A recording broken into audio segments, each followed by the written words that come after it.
Welcome to Therapy is Dope with Alicia. And Julie, let's make self help fun again. No, seriously, laughter is the best medicine.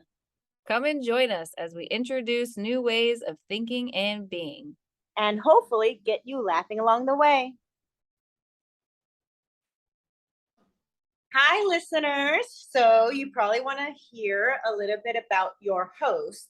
So, actually, Alicia, why don't you go first since you got 15 years experience under your belt? All right.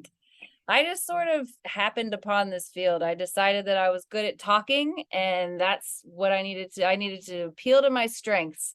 So, did that, went through undergrad, and I remember the first day of graduate school thinking, this is exactly where I should be. And then I remember getting into my first job in the field, which is in rehab. And I did not think I would like working in rehab, but it turned out addiction is so fun. And the people have such an amazing ability to dig deep holes for themselves and then pull themselves out. It's such a cool thing to be a part of and to be able to watch. And then I moved on to working with children and families, and then I kind of went into private practice, and it's been a blur ever since, but it's been super fun. And I think it's my gift to be able to care about people very deeply, but not necessarily be fully weighed down by the struggles that they deal with. Oh, yeah, I think that really is a gift. Like, just not like letting that go and hearing that every day, because a lot of times people bring that home, and I'm one of those people, but and I'm working on it. But we bring that home with us, and you forget that that's not your trauma, or that's not your energy, or that's not you picked it up along the way. When And you're an that's really empathetic when you're an empathetic person, it's really hard to separate what's my emotion and what's someone else's emotion. so you're not empathetic.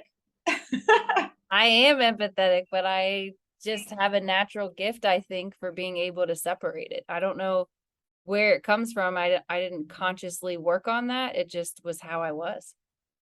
Oh, I feel like I need to. I'll learn that from you, hopefully, throughout all these episodes we're going to do. I'm excited about that. So you guys are learning as much as we're learning. And along those lines, I really do learn the hard way in so many ways.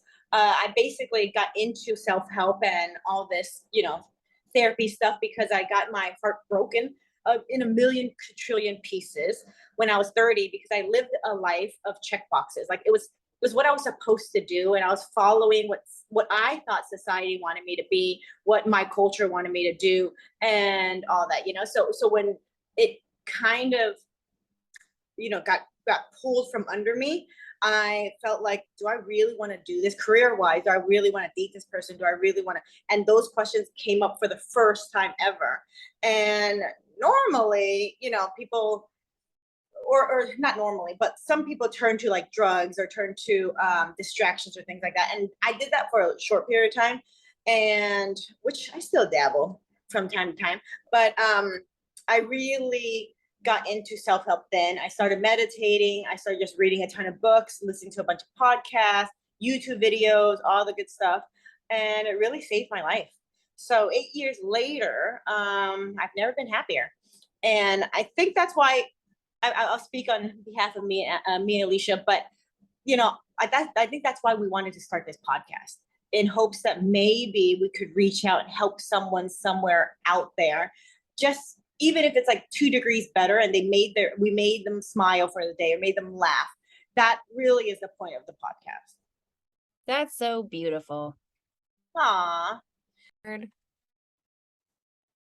Let's keep the laughter rolling.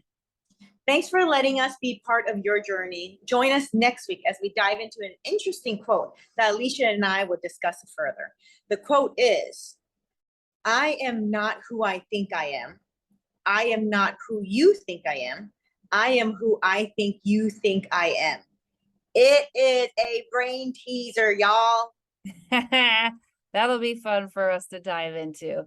Please feel free to find us on Apple and Google Podcasts everywhere.